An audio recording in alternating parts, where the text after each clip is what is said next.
Paano mag-monetize sa Facebook? Akala po natin madali. Pagka na-monetize, mamamonetize na. Hindi. Marami pong dapat gawin. Dapat na isaalang-alang.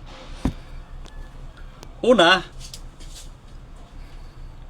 yung bago ngayon sa 2025 ay hindi na paramihan ng followers. Pwede ka nang mamonetize kahit 500 lang ang followers mo. Yan yung bagong batas ni Facebook. Sa mga pag-upload, ay may mga pinagbabawal si Facebook. Kailangan ang ina-upload mo ay original mo. Original mo yung video, original mo yung boses, ikaw nagsasalita.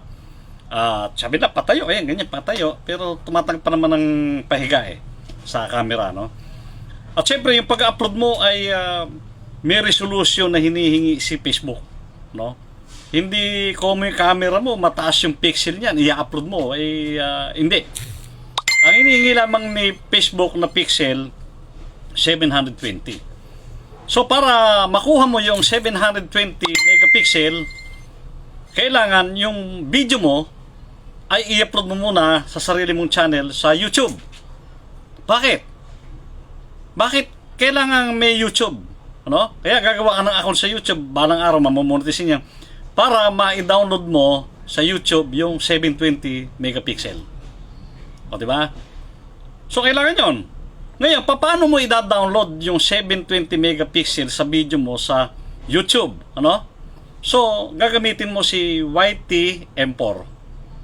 So, hindi ganun kadali, Gagamitin mo si YT M4 kung saan may resolution siya doon na 360, 1080, 720. Yung 720 ang i-download mong video. So, medyo hilo ka na, Akala nyo madali, di ba? Akala nyo masasagot ko yung sa how po, paano. Ito, sasagutin ko sa inyo. Maraming dapat na pag-usapan. Hindi natin madadali ito ng maaring isang oras. Baka hindi natin madali, So, pag na-download mo si 720 megapixel na videos mo doon sa YouTube channel mo, siya ngayon ang i-upload mo sa Facebook mo, siya ngayon i-upload mo. Dapat original. And then, dapat walang music. Dapat kung may music man original, o kaya yung music na dapat na galing kay Facebook, yung free niya, yung talagang binibigay niya music, So bawal kasi makaka-copyright ka. And then pangalawa, bawal yung may watermark yan, katulad nung kinuha mo sa TikTok. Mayroon siyang watermark ng TikTok, ayaw ni Facebook yan. So maraming bawal, maraming hindi dapat gawin. At syempre, yung mga pag-upload mo, kailangan yung mga bata hindi pwedeng nakahubad. Marami pa tayong dapat pag-usapan na hindi na nga natin madali ng isang sesyon yan. Pero sisikapin ko na isang sesyon, half day o 3 oras ay maipaliwanag ko sa inyo. At meron ako ipapanood sa inyo ng mga batikan na talaga ng mga monetize yung Facebook nila na sila lang din ang naging consultant ko sa paano ko sumusweldo ngayon sa Facebook. At siyempre, hindi ko mo-monetize, susweldo ka na. Paano? Kailangan mo ngayon ng isang bank account na i-create, na tatanggapin ni Facebook, na doon kanya babayaran ni Facebook ng dollar. At from dollar ay babayarang i-convert naman ng bangko na yun ni Facebook na connected kay Facebook sa peso bank mo. Doon mo siya i-withdraw.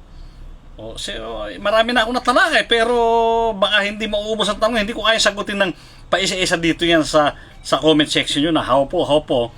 Pag sinabi kong PM at ulitin mo pa yung how po, hindi mo na intindi ibig sabihin ng PM, ibig sabihin ng personal message nyo po ako sa aking messenger at nang masabi sapagkat ang i-open nating seminar ng Facebook monetization, pwedeng face to face para sa mga tiga malapit lang, sa mga pwede kong puntahan.